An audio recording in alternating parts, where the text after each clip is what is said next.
Yeah, oh, I'm sorry. Yes.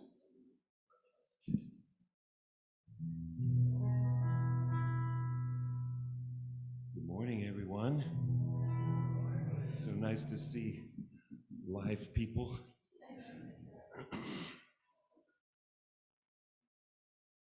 And bring back a song that I wrote when Aaron said to me about, 10 years ago, I don't think you got a song about magic, and the service is going to be about magic. I like magic. Look at this. The sun comes, we eat the sun. We eat things that eat the sun. Pretty magical. And we're a water planet.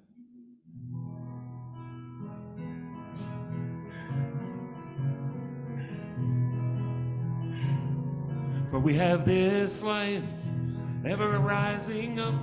We can drink of a piece from the ever-flowing cup. We have vision when we trust our hearts, surrender to the dance and let the magic start.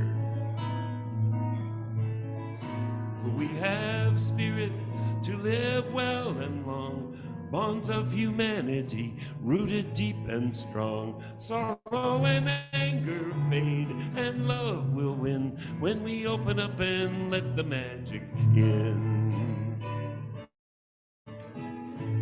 We have powers, we have feelings, we have learning, we have healing, we have imagination, and we have art. Surrender to the dance and let the magic start.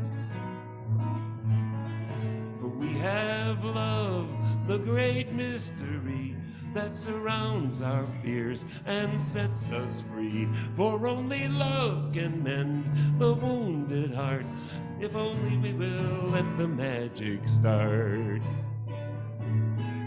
Nosotros todos a força do querer, basta começar, a paz renascerá. Então seremos sim imensa multidão, na magia desse arte de viver. Everybody, la la la la la la la la la la la la la la la la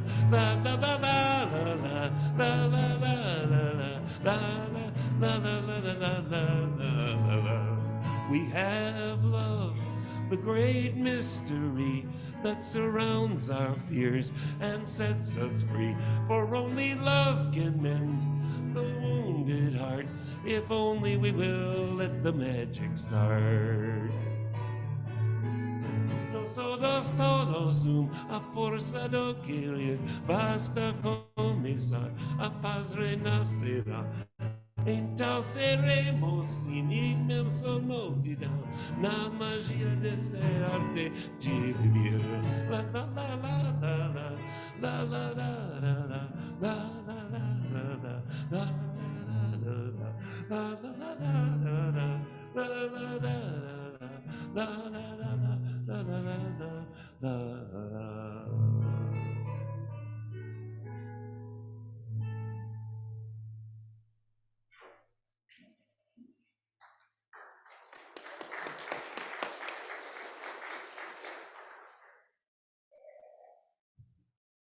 Good morning. As a sound check, how are we doing? Great? Okay, good. My name's David Fields, part of one of the membership. I lit the chalice as a symbolic beginning of our service. And I'm going to read a reading from the Wahoo Ching, Lao Tzu. It's a book I've gone to over decades when I needed to calm myself down, when I had a lot of stress. This is number 72.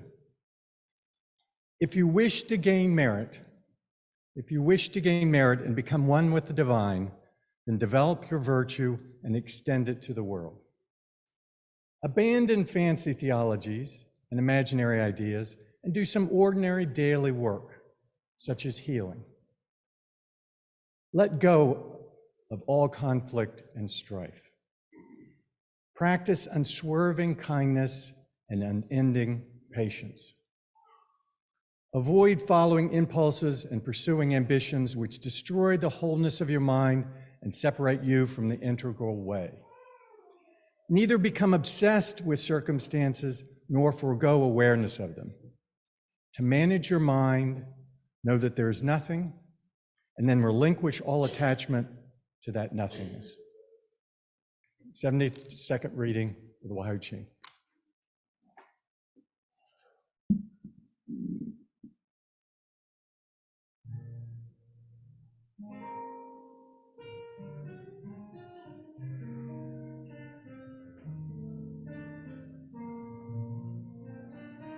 This is my entree to Unitarian Universalist churches. It's number 347 in the hymn book, but you don't have to look it up. I'll just sing it today. Or you can mumble along with Jim.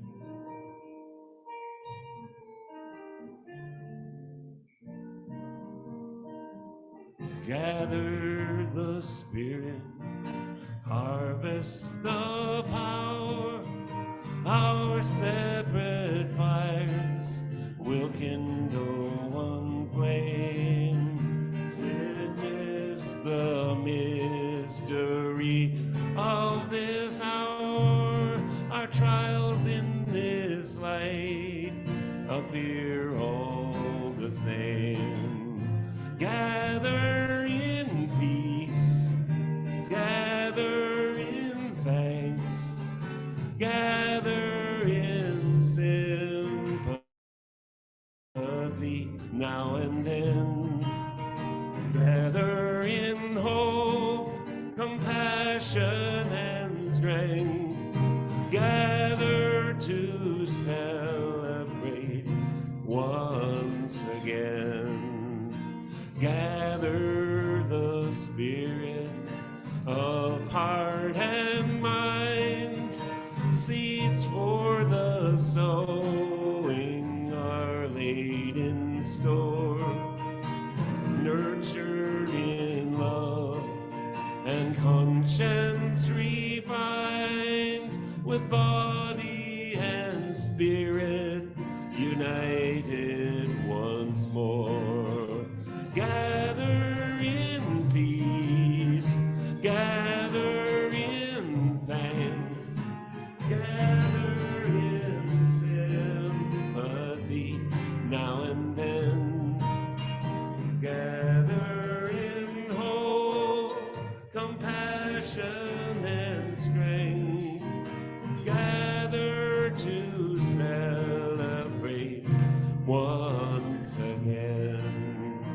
Gather the Spirit, growing in all, drawn by the moon and fed by the sun, winter to spring and summer to fall, the chorus of life resounding as one. Gather in peace, gather in peace, gather in thanks, gather in thanks, in sympathy, gather in sympathy now and then, gather in hope, gather in hope, compassion and strength, gather to celebrate once again.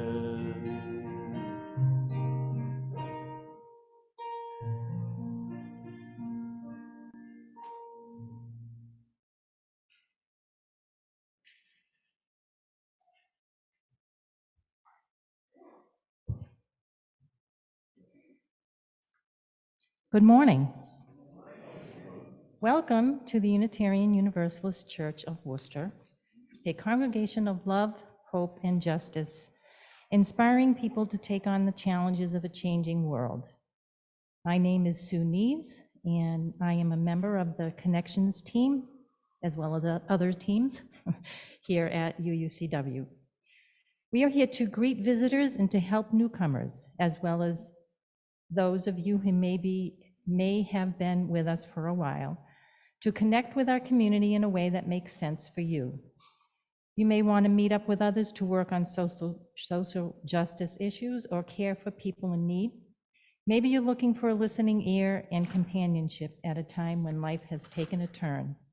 Or perhaps you want to join in on something fun, lively conversations, or a learning opportunity. Whatever your interests, we'd love to connect with you. Please fill out a pew card in the seats, and it's also available online. And feel free to find me or one of the greeters after the service for a chat. We begin by acknowledging that in Worcester, Massachusetts, we work, learn, live, and worship on the sea's ancestral homeland of the Nipmuc people who survive and remain active as the Nipmuc Nation. We offer a special welcome to those of you who are new or visiting with us for the first time this morning. We are delighted that you are here. We hope that you will join us in Fellowship Hall or under the tent. I think we're in Fellowship Hall. Following the service for refreshments and conversation. If you have questions or desire more information about this service or any of the ministries and programs of this congregation, please do not hesitate to ask. We invite you to fill out the cards found in the pews. These cards can be placed in the offering plate or given to one of the ushers or greeters this morning. For those of you joining us online this morning, we offer you a very special welcome. For safety purposes and so that we might come to know you better as you are able, please place your name on your video feed. Please take a moment to sign one of the attendance clipboards that are being circulated. Though you're not obligated to sign, we appreciate your information and will use it only for church purposes. During the service, we offer an opportunity to share a brief personal joy or sorrow. If you'd like yours to be read out loud by the minister, please print it on an index card in the pew and drop it in the collection plate when it comes around. These cards will also be posted outside the minister's office to be shared with our friends at other services. For those online, you can place a joy or sorrow in the chat, and we will share it during this time in the service. In the foyer, there are listening devices and large print service programs and hymnals for those who may find their assistance beneficial. Please see one of our ushers who will be pleased to assist you. I invite you now to turn your technology to worship mode. And finally, please note the announcements on the back of your order of service. There will be time for short verbal announcements following the postlude. We are so glad you are here and hope that this morning is an opportunity for rest, reflection, and rejuvenation.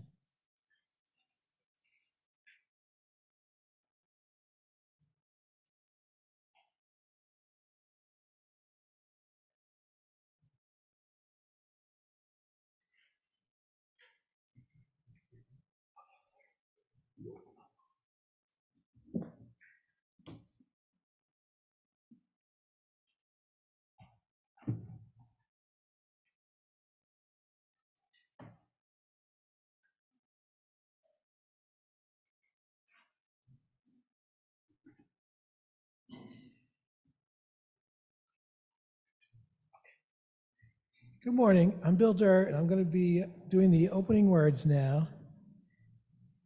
Number 442, we bid you welcome, who come with weary spirits seeking rest, who come that troubles that are too much with you, who come hurt and afraid.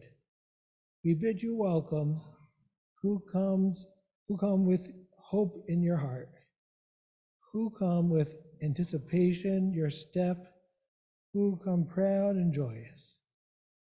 We bid you welcome, who are seekers of a new faith, who come to probe and explore, who come to learn. We bid you welcome, who enter this hall as a homecoming, who have found here room for your spirit, who finds in this people a family. Wherever you are, whatever you are, wherever you are on your journey, we bid you welcome.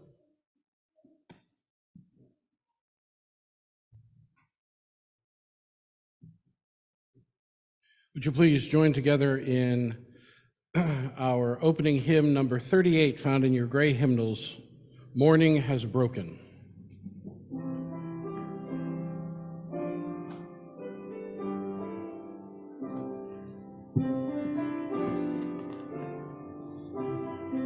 Please rise in body or in spirit.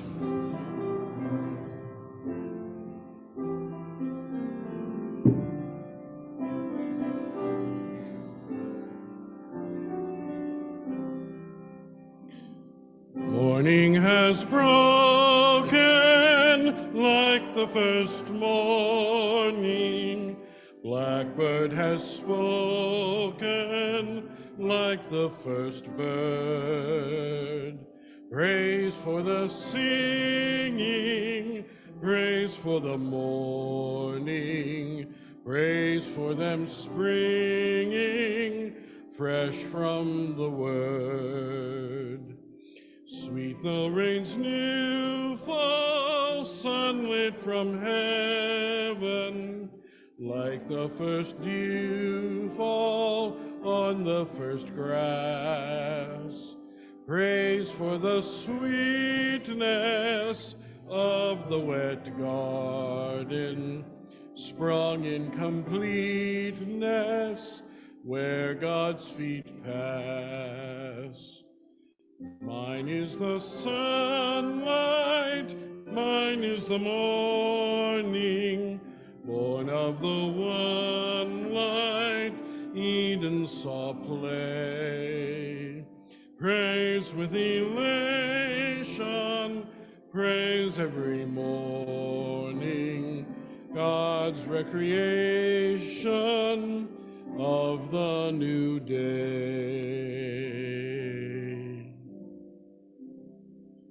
Please be seated.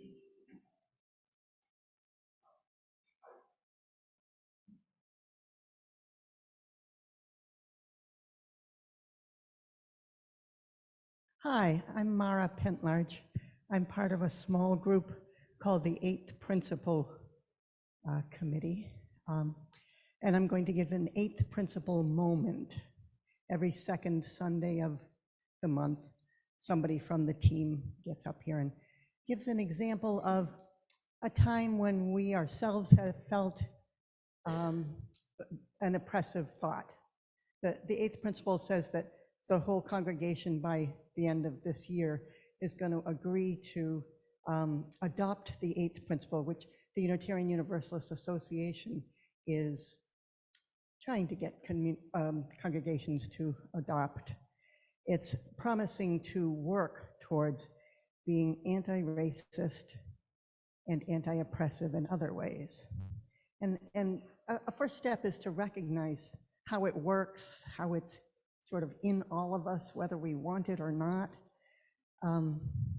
So here's my Eighth Principle moment. I was listening to NPR morning weekend edition with Scott Simon this summer, and he was interviewing a woman architect.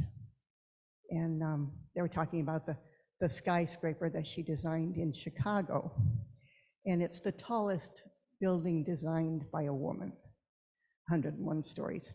And at the end, Scott Simon says, "I've been speaking with Jeannie Gang, one of the world's greatest architects. Thank you so much for being here." And my feeling was, oh, he's being so appreciative. He's being, giving her credit. And that's my sexism that I've internalized is, wow, a guy is giving credit to a woman, yay. So that's thing number one. And then I thought, what if it was Sunday weekend edition and the host is Aisha Roscoe?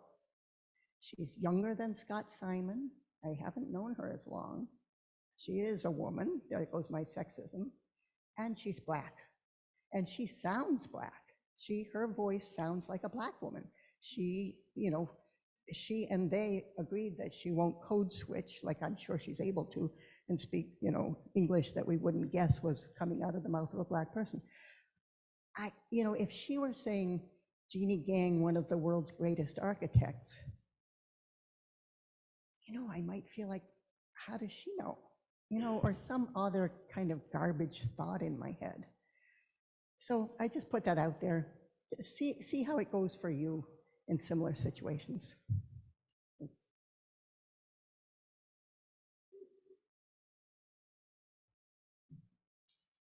This time I want to invite our youth that are with us this morning, if they want to come forward with their baskets of change for change. This is our opportunity to collect change for our emergency fund. For those of you who have change with you this morning and would like to contribute, please raise your hands, and we'll find our younger ones and we'll go from there.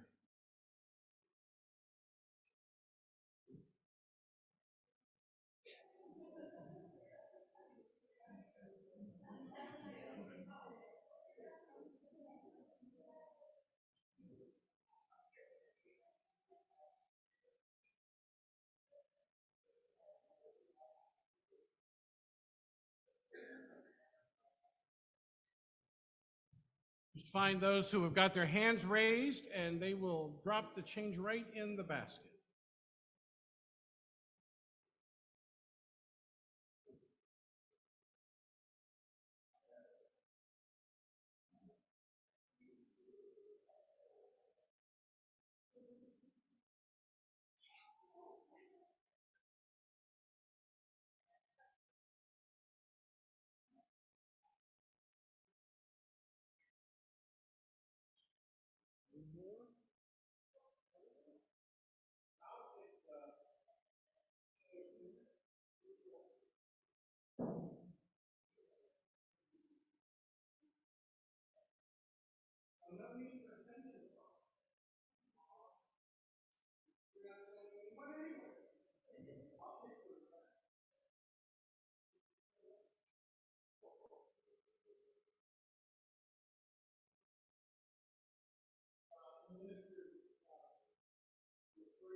I don't think I have to stand on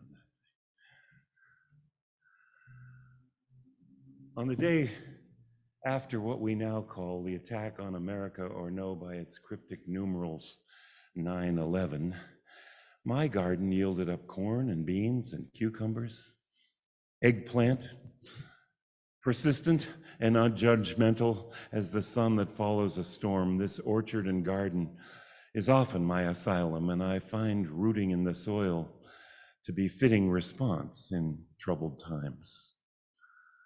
Blanketed by winter snows, it still makes a soothing labyrinth for meditative walk.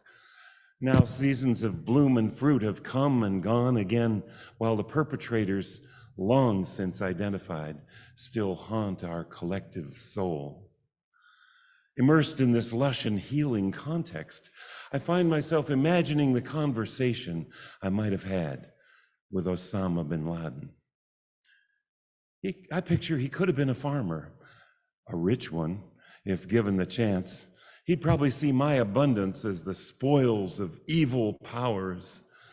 Or maybe I'd just be a peasant in the eyes of such an extraordinarily rich man turned international criminal.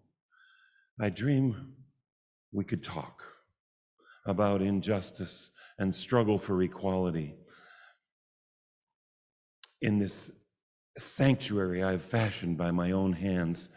As the dog runs circles in your yard nearby, I would speak for nonviolence.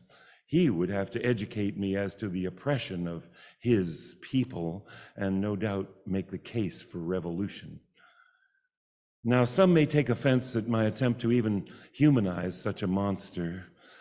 The most disturbing part to reconcile, I think, is that he at least saw himself as a deeply religious man. I offer no defense for his actions, but world leaders have long sent young people into battle to kill, convinced of their justification. And some perverse version of Muslim cult certainly holds no monopoly on vengeance as policy. Perhaps it's not to the hardened criminal blinded by hate that I speak. I imagine listening to the anger and the accusations of all the people he claims to represent here in my tranquil garden. Among apple, peach, and cherry trees, there would be enough beauty and serenity all about us to keep us engaged. In the company of swelling pumpkins or savoring a fresh tomato, we might talk of the horrors of war. Amid roses and fragrant herbs, we might consider what he could possibly hope to accomplish through such violence. There is, I suppose, no real place for negotiation with the perpetrators of such crimes. Mr. bin Laden, or whoever it is like him, would argue there is no negotiating with the evil US and the morally corrupt Western powers. Under the grape arbor, we might argue and disagree, and yet still be able to continue. But I'm afraid there might not be enough magic here, enough aura of harmony to keep our arguments constructive. It's not a large enough sanctuary to hold our dialogue in its energy field. One could easily run off in a fit of anger across the road past the picket fence fortresses of the middle class out to the highway and the city, where bastions of excess and consumption are monuments to a society dangerously out of balance with itself and the earth. It will take a bigger garden, a larger and more inclusive sanctuary where time is suspended for depth of reflection. I pray for that garden of all the earth where all are included, between that quiet where one might speak and be heard and the sustenance of food, fresh air, and natural systems busy in their harmony of symphonic proportions. Only then might our dialogue really take root.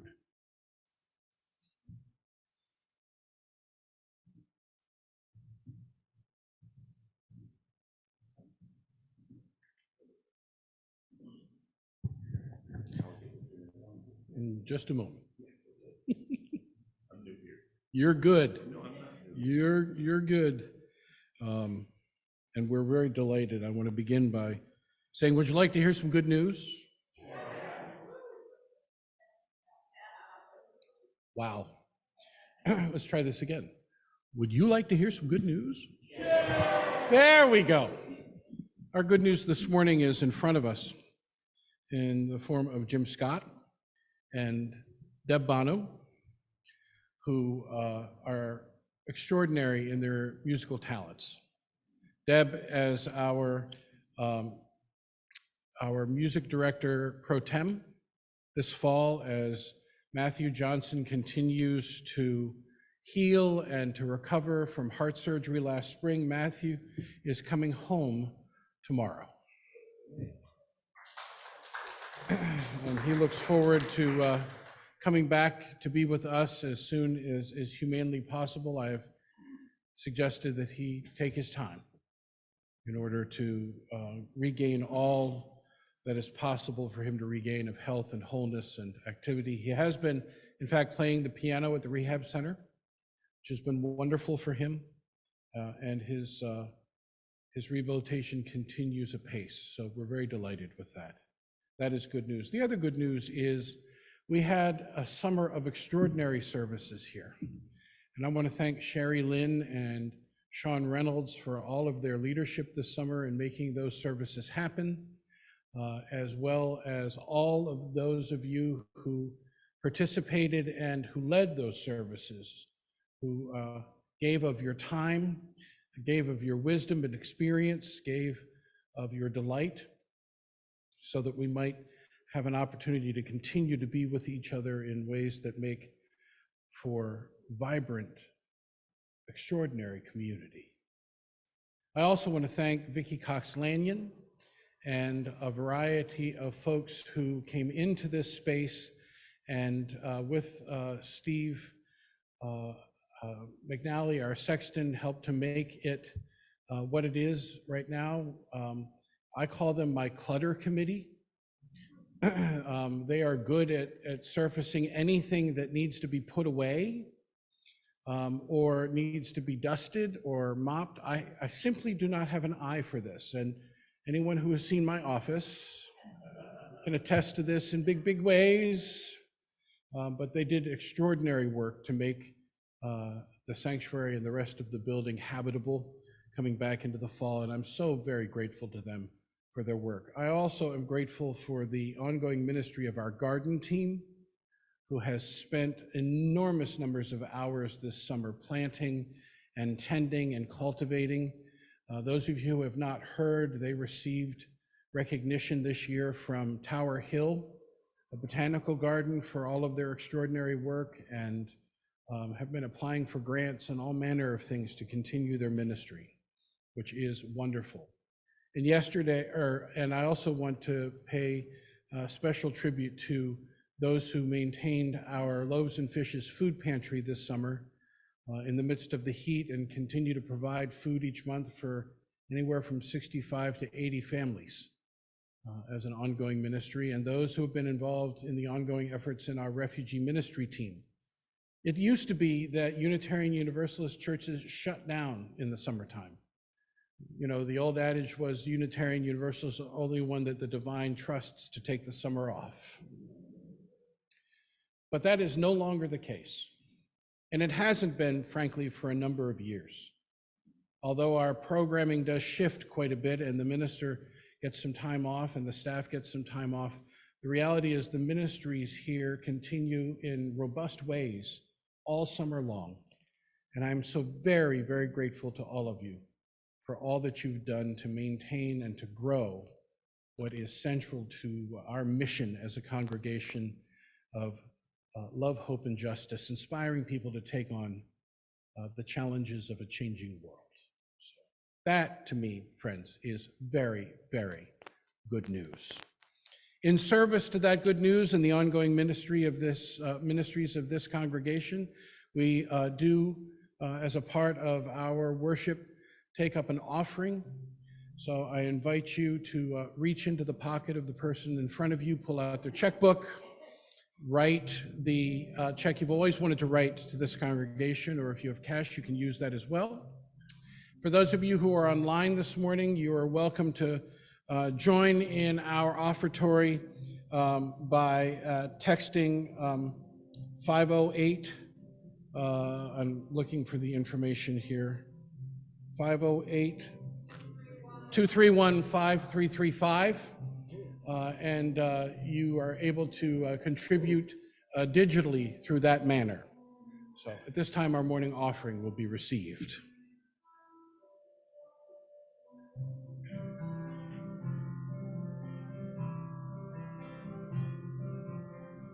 Soaring beyond doubt over Earth's solemn gravity, in noisy migration, still they long for their rest.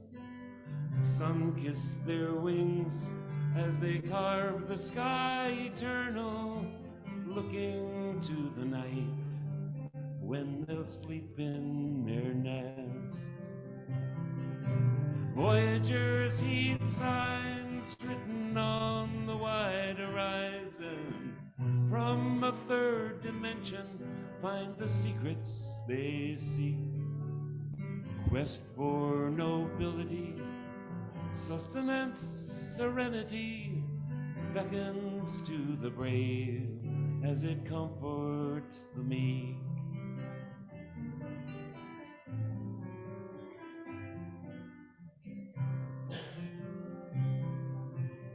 So may we see over barriers and borderlines a bond of all beings over earth, land, and sea, dreaming the world where each life is truly valued, rendering a justice that restores humanity. Spirit of the earth, Spirit of the never-ending, from the third dimension, seeing straight to the heart. Spirit moving always just beyond our understanding, in the greater dance may we each play a part. Spirit of the earth, spirit of the never-ending, from the third dimension, seeing straight to the heart. Spirit moving always just beyond our understanding, in the greater dance, may we each play our part.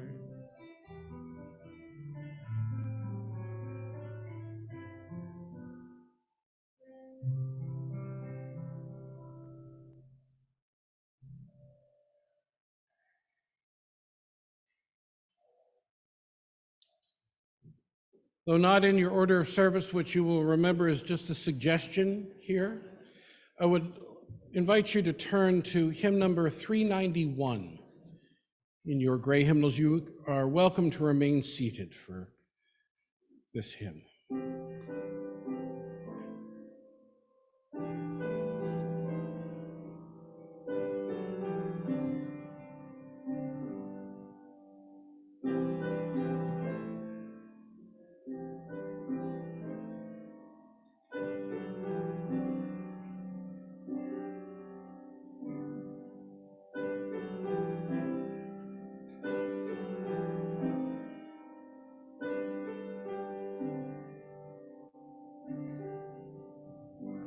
See if you can hear each other.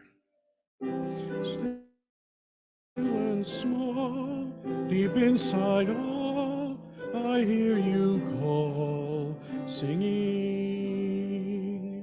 In storm and rain, sorrow and pain, still will remain, sing. Calming my tears, quenching my tears, through all the years, singing.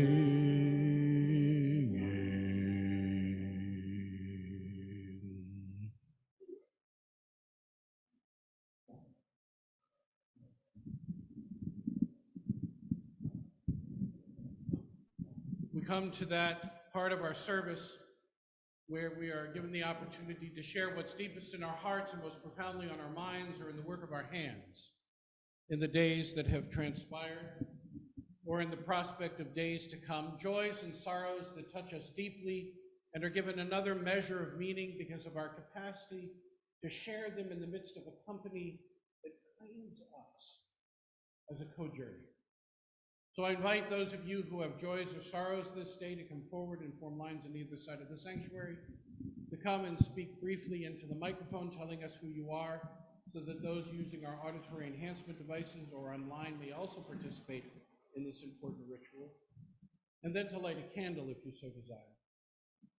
Are there joys or sorrows to be shared this day? For those of you online, you're welcome to share a joy or sorrow by placing that joy or sorrow in the chat, and we will also include those from the microphone.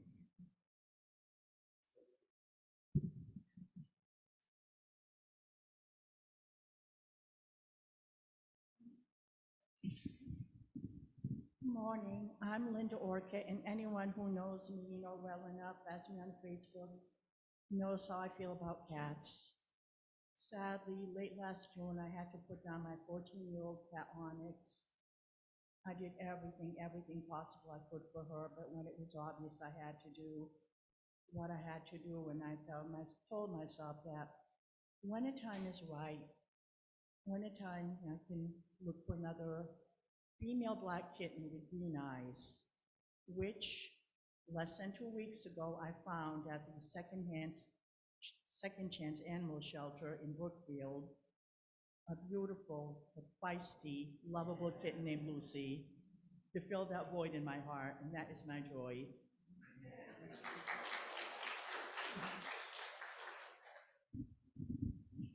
Hi. And I'm Jim Scott. I'm usually the biggest. I want to celebrate my daughter, Louisa, graduated from high school. She started in Shrewsbury, started the campaign to change the name of the school, the Colonials. the town blew up, if you know. There were signs, save the colonial culture. She was attacked, sworn at, a barrage of social media just villainizing her. She went to her senior year at Bensigamen Community College and just got the last English course done this summer.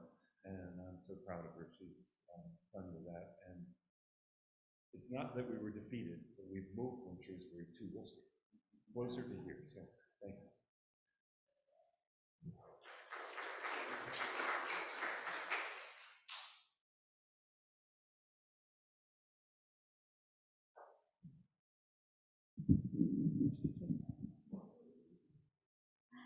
So my joy is to tell you the Holden Crop Walk will take place again this year. And it will be on October 16, and I will have much more news for you about it. Well, I'm going to put a notice in the message for this week, but also when this congregation has more people 2 weeks from now, after Ferry Beach, we'll discuss it some more. Thanks.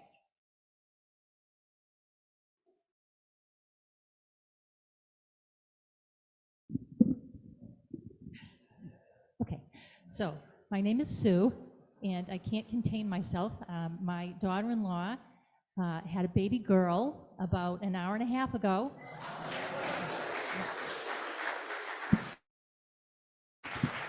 And her name is Misha Page, and I'm so excited. We unfortunately can't go to the hospital to visit because due to COVID, but when she comes home, hopefully in a couple days, we will get to meet her.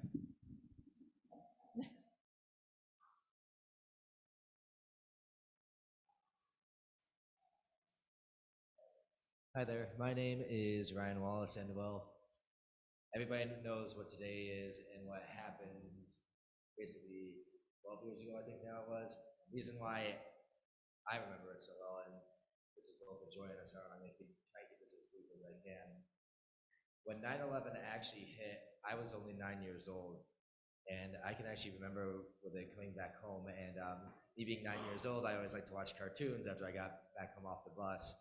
When I turned it to the channel that I usually go to, all I remember seeing was just New York City and a plane flying around, and then something happened, and I didn't understand what was going on. I was like, what's happening with all this? Why isn't my cartoon on?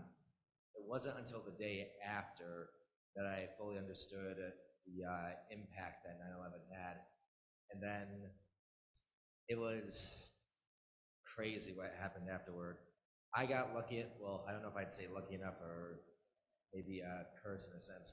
My late father back then was a volunteer firefighter for my hometown, and we got the chance to actually go down to Manhattan and actually see the wreckage of what happened for 9/11. And I can clearly remember going on, it was a platform that we actually got to like walk up a little bit and just looking out and seeing all the devastation.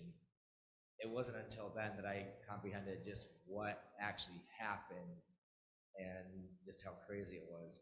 But the other thing I remember very, very well, and it's something that I hope in the future we can, even right now, just combat, was the blatant racism and hatred towards the Muslim people after the 9/11 attacks. Unfortunately, in my hometown at the time, it was just very, very easy to see that. Everybody was so afraid. They directed their hatred, all this, their fears towards the Muslim people because of what happened. And I'm very glad to say now that I've made many friends over the years who are from Afghanistan, who are from Iraq, and just hearing their stories that they never wanted this to happen and that they truly want to be people of the world has really given me a better understanding of just what has been going on in this world, and just how even here in America, the actions of extremists and radicals can paint a bad picture, but if you go to the people who really just want peace and loving in their country, no matter who they are, you'll always see a better hope for the next day. So thank you very much.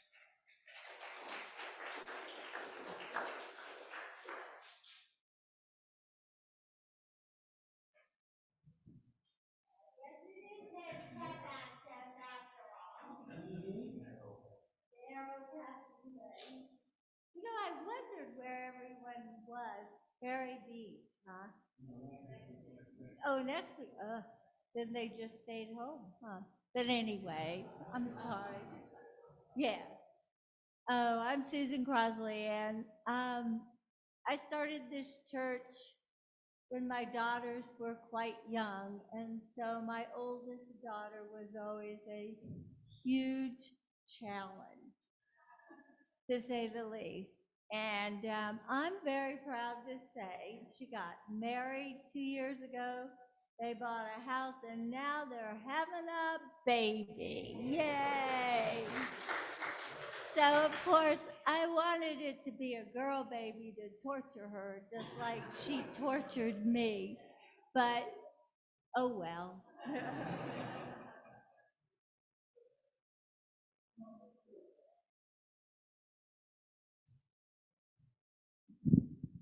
Hi, I'm Tom Pierce. I live at Briarwood, which is a continuing care community over on East Mountain Street. And we have about 25, we lose about 25 to 30 people a year due to death. It's a part of our environment. And every time someone passes away, there's a story that went with that person. And you don't really understand, you see, old people, and you say, well, I don't think I'd like to eat with them because they probably don't have much to say.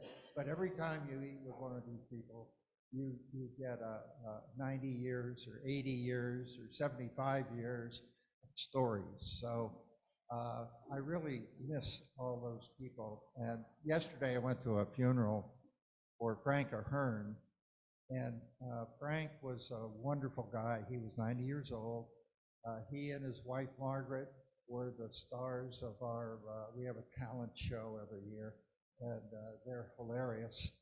And he always was also harassing the fitness center person who did the calisthenics. He would tell her what she was doing wrong or start counting backwards. So anyway, but we're really going to miss him. But the fact that we lose so many neighbors doesn't, in a way, it's not as sad as you would think because we celebrate everybody.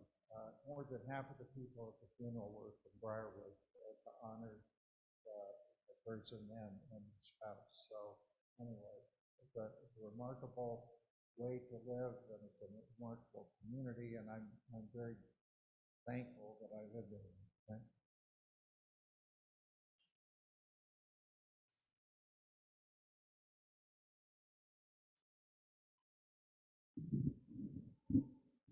I am Carol Howe.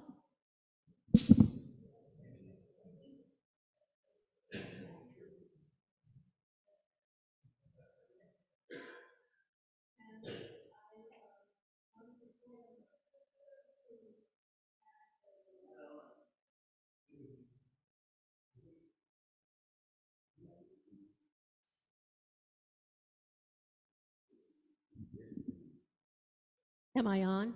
Yes. Anyway, my sister had a fall doing the right thing by being in the gym and broke a hip. And that was about a week after my mother's memorial service. And she then went into delirium, which is unfortunately something common among particularly women 65 and over who break a hip. And she was comatose for several weeks, and she is now, this was all June and July, she is now in an assisted living and obviously came out of her coma, but is still a little bit fuzzy and is petrified about falling, which a lot of older people are, whether they've broken their hip or not. So I'm going to start walking with a cane soon if you see me hobbling. The other, so that was a sorrow and a joy. My other one is the way our lives take us.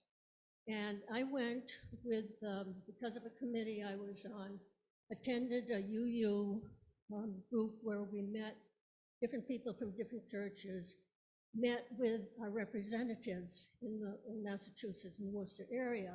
And it so happened that I was in a group with Nick Contrell, and we got to talking, and I learned what he did, and obviously I learned he was a UU, so that made me more prone to talk with him, and discovered that he told me a lot about green wealth management. And I had been thinking that I needed to get my money out of a bank that supports oil. So I have, and I want to introduce the Contrell family, and we have 4 children for our nursery. Thank you.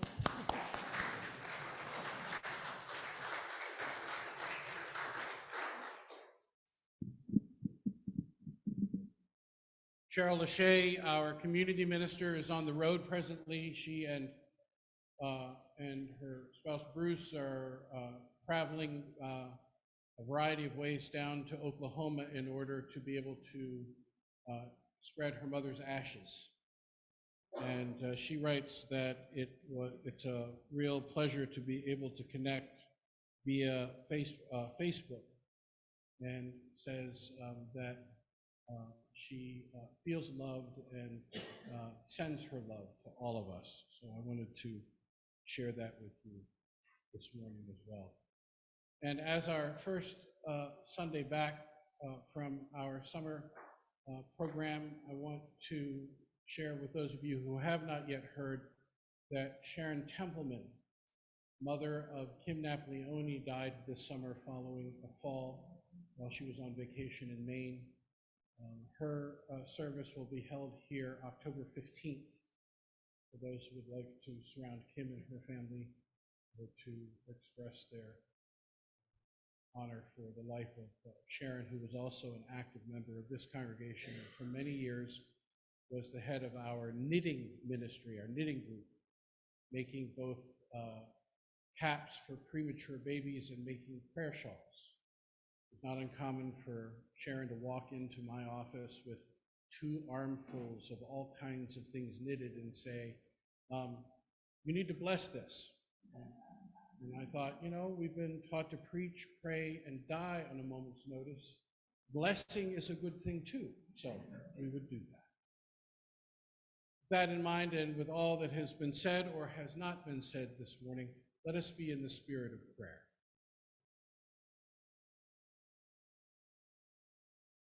The Holy One,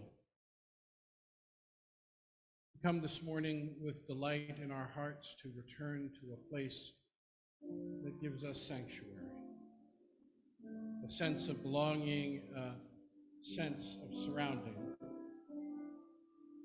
We come with grateful hearts for life as it begins, and with gratitude for lives that, while ending, continue to reverberate in our very being.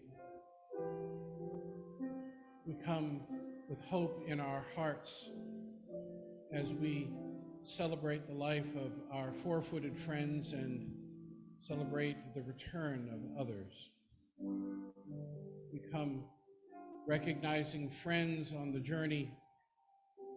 We come with a special sense that we are a legacy as long as we remember each other and are thus remembered.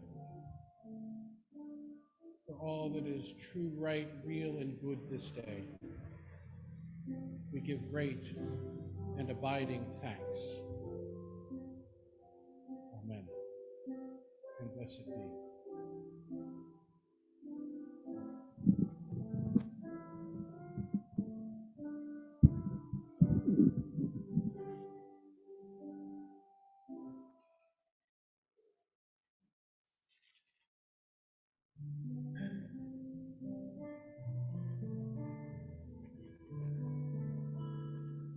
With every story told, our friendship becomes art.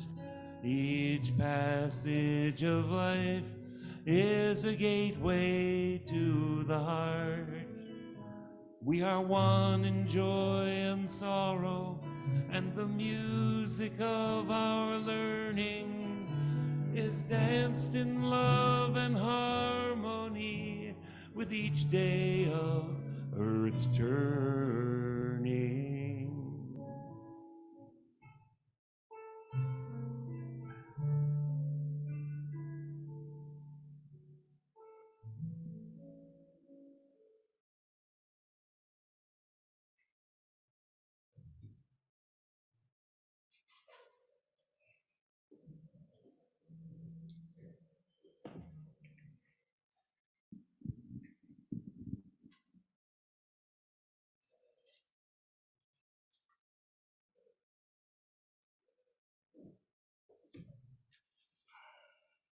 So this is going to be one of those 30-second sermons.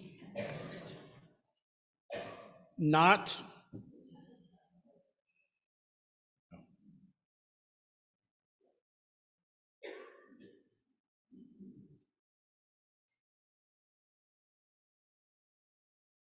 How many of you know the book Tuesdays with Morrie? One of my favorites, and one of the favorites of the students that I teach at Worcester State University when I offer a course in the sociology of death and dying. In it, Morrie shares a story. It goes like this.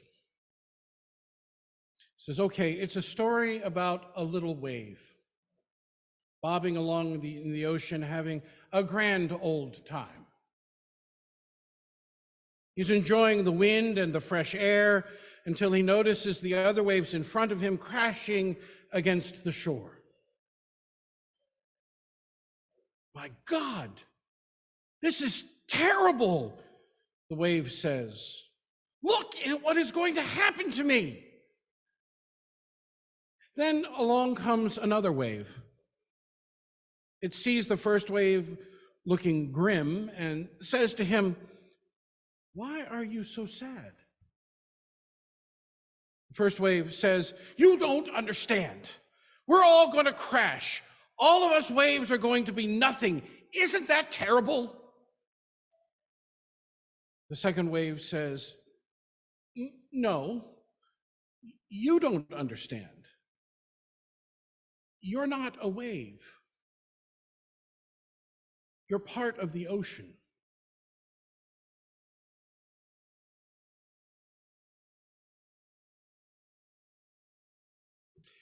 It's a story that comes after a section in which Mitch Albom describes an interaction between Morrie and him, where Morrie is asking about Mitch's brother, a brother who he had been estranged with in adulthood, but he carried all kinds of memories from childhood of playing and hiding and family time.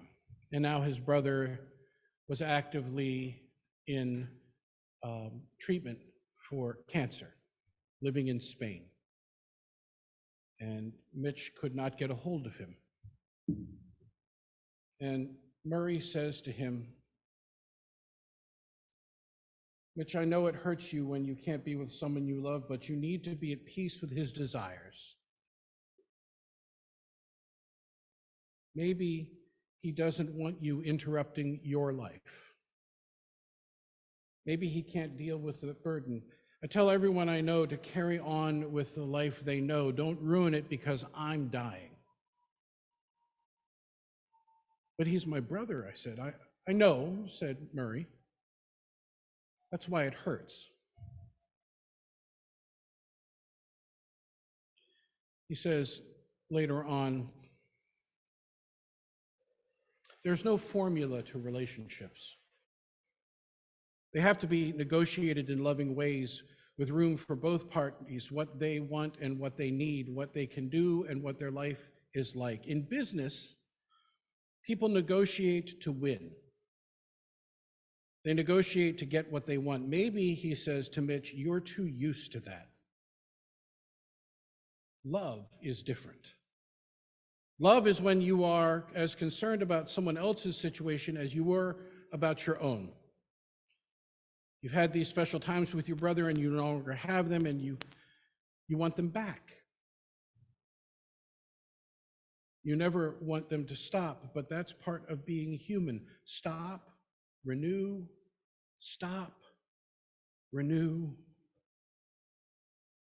Which says, I looked at him, I saw all the death in the world, I felt helpless. To which his beloved professor responds, you'll find a way back to your brother. How do you know? Said Maury. He said, you found me, didn't you?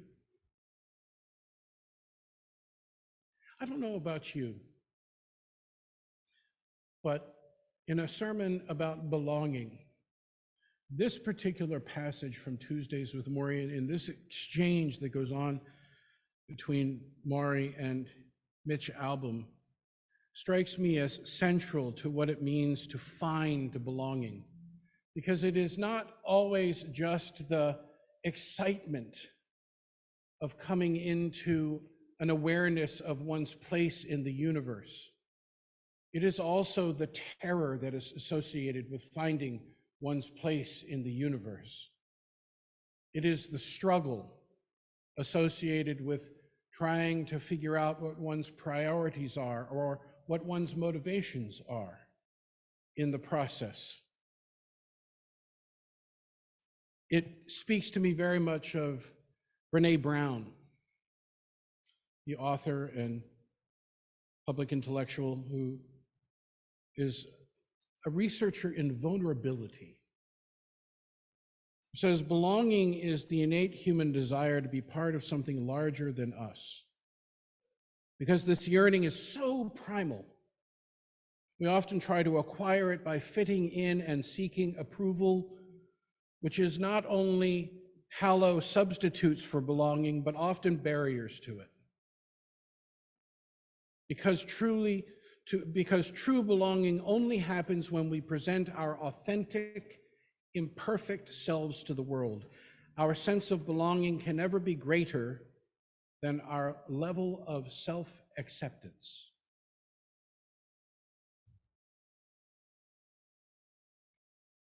She continues, this definition has withstood the test of time as well as the emergence of new data, but it's incomplete. There is much more true belonging. Being ourselves means sometimes having to find the courage to stand alone. Totally alone. It's not something we achieve or accomplish with others, it's something we carry in our heart.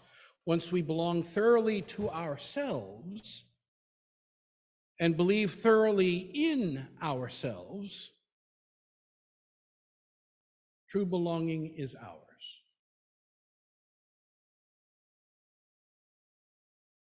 She continues, belonging to ourselves means being called to stand alone, to brave the wilderness of uncertainty and vulnerability and criticism, and with the world feeling like a political and ideological combat zone, this is remarkably tough. We're connected to one another by something greater than group membership, politics, or ideology.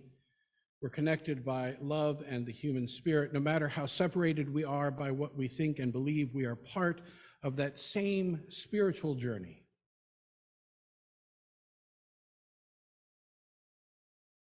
But she continues, it's not just about braving the wilderness, it's about becoming the wilderness.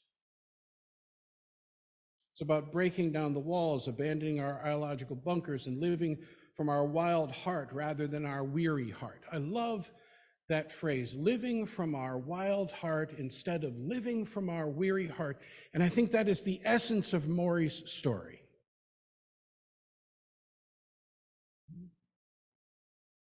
Because the waves did crash onto the shore, didn't they?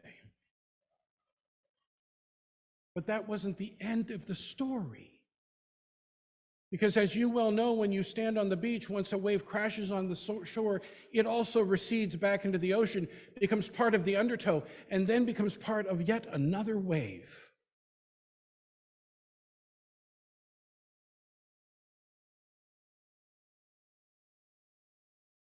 Brené Brown writes, we need to learn how to navigate the tension of many paradoxes along the way, including the importance of being with and being alone. She points to the etymology of the term paradox, cuts right to the heart of what it means to break out of our ideological bunkers, if you will, stand on your own and brave the wilderness. In Greek, paradox is the joining of two words, para, contrary to, and dokin, opinion. The Latin paradoxum means seemingly absurd, but really true. True belonging is not something, she writes, you negotiate externally. It's what you carry in your heart. It's finding the sacredness of being part of something. When we reach this place, even momentarily, we belong everywhere and nowhere. It seems absurd, she writes, but it's true. Carl Jung argued that paradox is one of the most valued spiritual possessions and a great witness to the truth. It makes sense that we're called to combat this spiritual crisis of disconnection with one of our most valued spiritual possessions, says Brown. Bearing witness to the truth is rarely easy, especially when we're alone in the wilderness. But as Maya Angelou writes, says Brown, the price is high, the reward is great.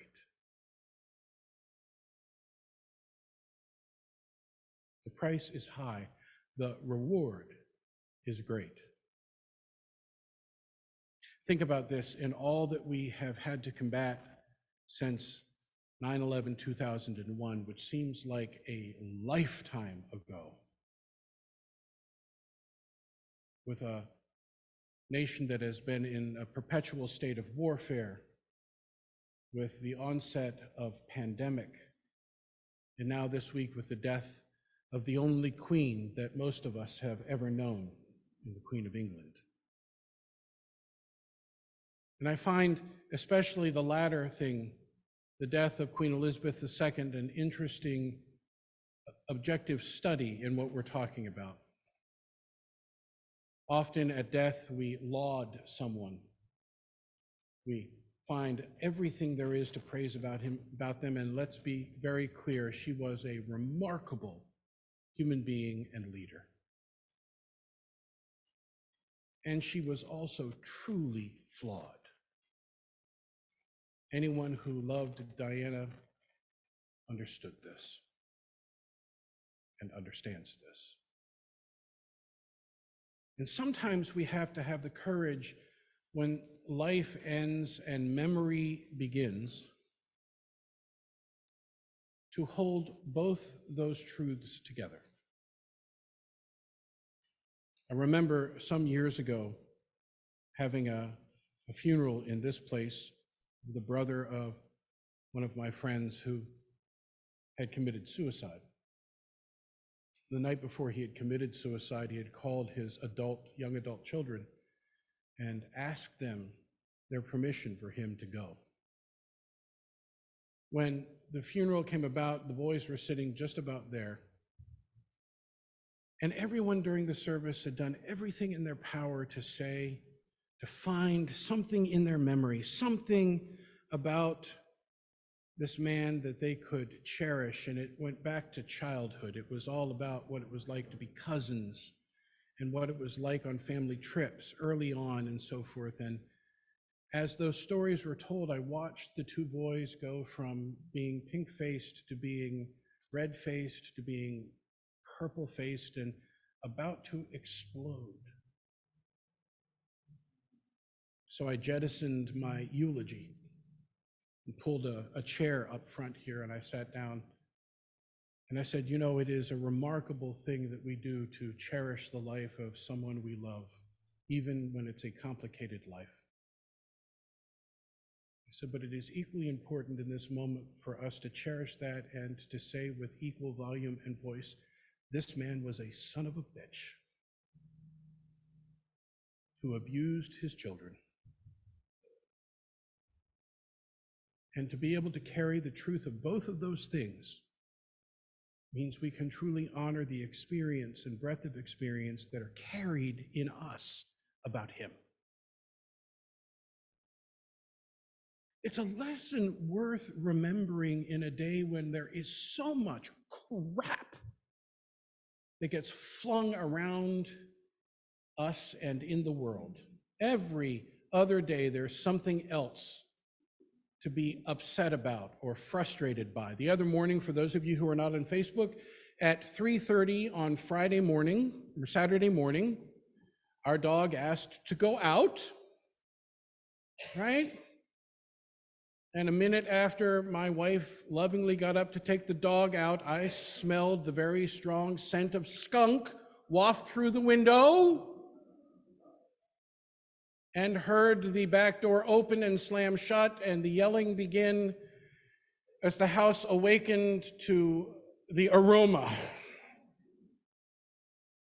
And then what I witnessed was utterly miraculous. My daughter and wife made it into a bathroom that is not set up for 3 adult human beings and the dog. I went to find the instruments of dealing with the odoriferous mess, and then stood guard outside the bathroom door and asked what they needed. While I listened, in the midst of what could have been one of those situations where there was a lot of yelling, a lot of anger, a lot of frustration, listening to the 2 most important women in my life say the most gentle things to this scared dog. And I thought to myself, that is the capacity we all must have. When you belong, when you recognize your relationships to people and things and life that is larger than you, you find the courage in your most frustrating moments, your most angry time, to speak a gentle love to those that are around you. I think, beloved, that is what we are called to do. That is the response to belonging. And it leads me to the words that I will close with this day.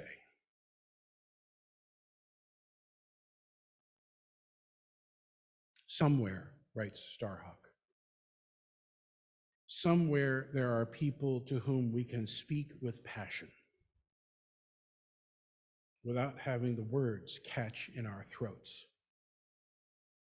Somewhere a circle of hands will open to receive us, eyes will light up as we enter, voices will celebrate with us whenever we come into our own power.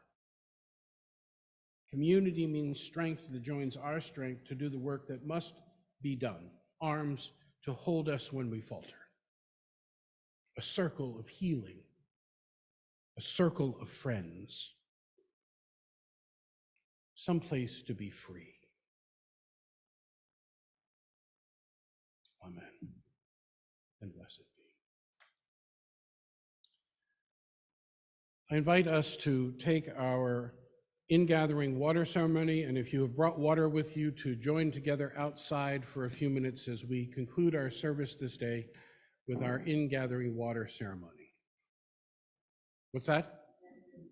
Oh, and then following that, there is refreshments and conversation to be had in Fellowship Hall. So please join us out front.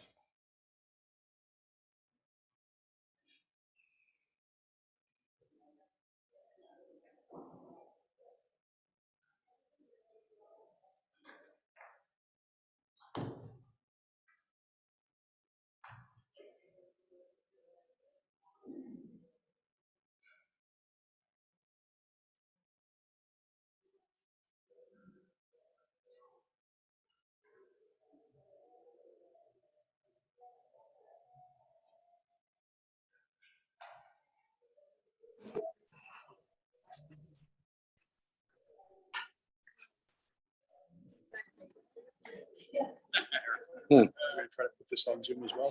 Yeah, and I'm just turning my camera around here. Okay, let me spotlight you for this. Yep.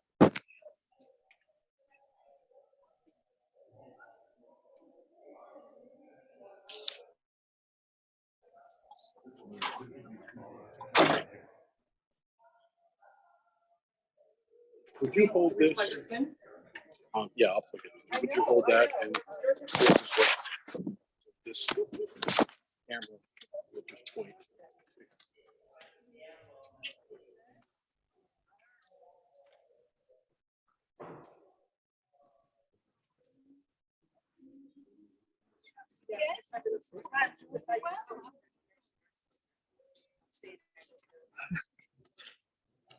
Do you want to be the videographer? Okay. Just. Yep. Keep listening.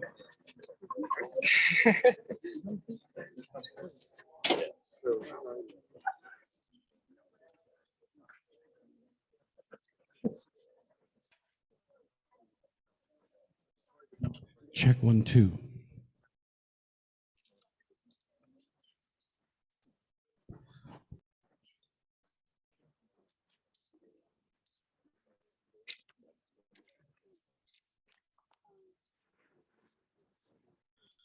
Check 1, 2. Check 1, 2. Check 1, 2.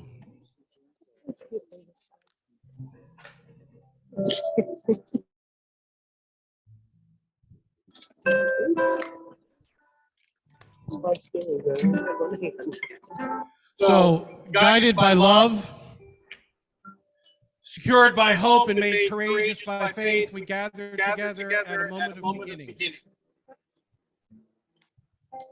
Both learning and teaching, welcoming the injured and the healing.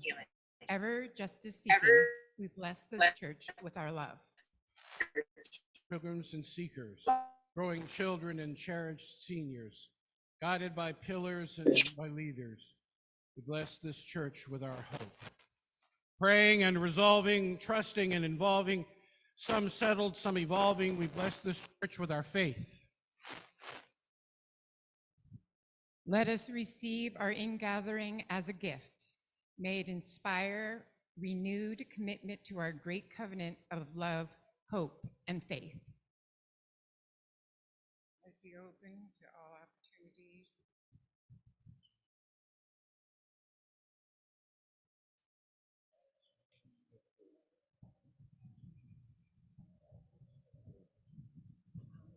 Amen. I'm going to forego the rest of the, because we're starting to get sprinkled on, and I'm going to invite those of you who would like to come forward at this time to share your waters to go ahead and do so. If you have, do not have water but want to symbolically share, there is water here at the base of the peace pole. So I will simply pour water to say, this comes symbolically from the Otselic River in central New York, where I was able to visit with family and rediscover my youth. I'm grateful for the opportunity. This water is from the pool that we visited with our grandson this year. It's up in Maine, or New Hampshire. From my family's summer house in Maine.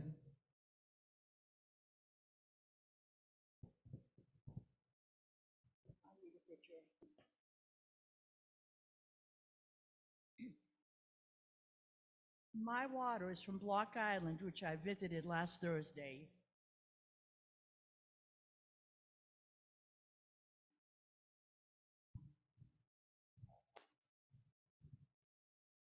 My first water ceremony at this church. This is water from my rain barrel in my house in Shrewsbury.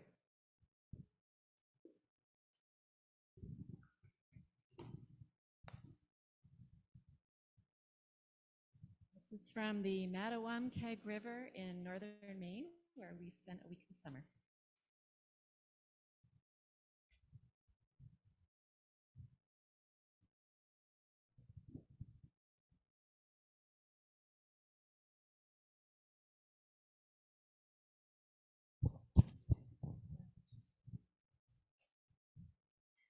So we didn't bring water, but we have water symbolic of Lake Willoughby in Vermont, where we spend a week every year with family. And also symbolic of our new kitchen, which is finally finished.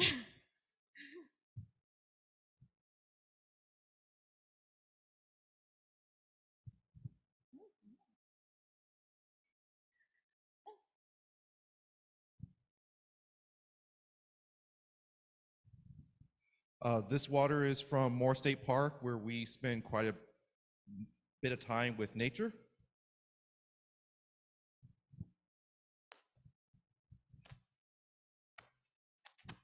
This water is symbolically from Seal Cove in Maine, where Ken and I are conjointly learning to sail and to be patient with one another.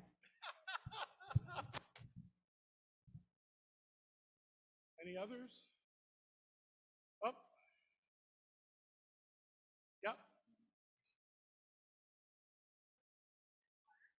Come on up. No problem. Yesterday,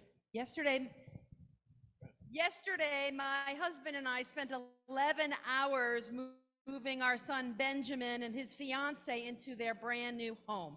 This is from their house.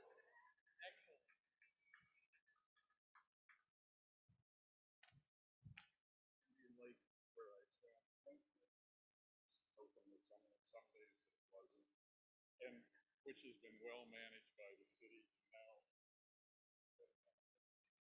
There you go. Any others?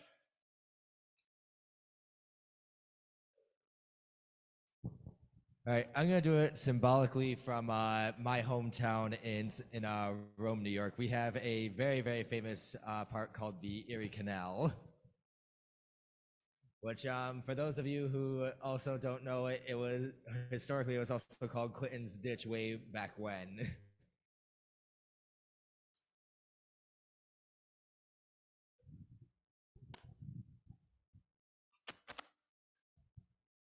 This water I'm pouring symbolically from the Pacific Ocean, where I finished a cross-country bike trip this summer. So I also want to say that I'm so glad to see Aaron and Judy today. Aaron and I have known each other 45 years, perhaps. Aaron teaches at Worcester Academy in Spanish there, and Aaron and I grew up in the same congregation in Lancaster, Pennsylvania. It is so wonderful to see them today. Let us be grateful, beloved, grateful for the opportunity to gather once again in this place and with each other, grateful for the opportunity to have sojourned to the places that give us meaning and peace and rest and joy. And so to return with all of that within us in order that we might take up the challenges and the opportunities ahead of us. May this year be a blessing to you. May we find a sense of normalcy. May the world continue to turn and we continue to find the energy to meet whatever challenges are ahead. And know in our doing, there is always a place to return to, a place where you are always welcome, a place where you are always loved, a place where you will always be remembered. Amen.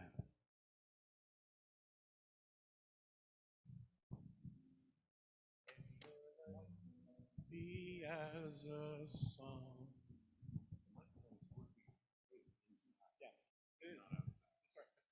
So we're online.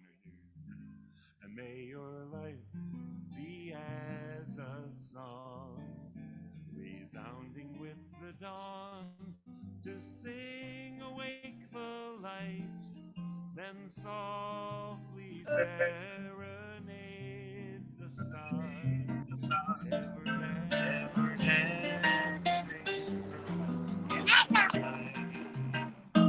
I'll sing a line, you sing it back. May your life be as a song, and may your life be as a song, sounding the dawn, to sing awake the light, resounding with the dawn, to sing awake the light, then softly serenade the stars, then softly serenade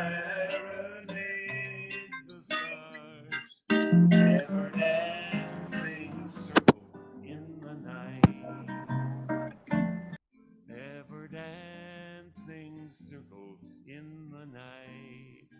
Let's try that again. Mumble along. Lay your life behind us. Resounding with the dawn. Resounding with the dawn. To sing awake the light. Softly serenade.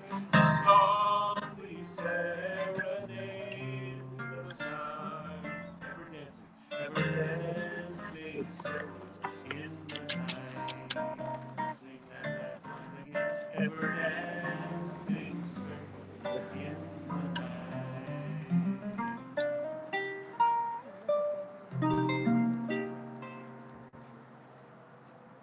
Once again, our thanks to Jim Scott for his wonderful music and his reading today. Thanks to Deb Bono for her music as well, and for the participation of all of our service associates. Please join us for coffee and refreshments, and you're welcome to be in Fellowship Hall, or if you would rather be out in the cool, you're welcome under the tent as well, or anywhere else. I don't know why the host keeps muting me.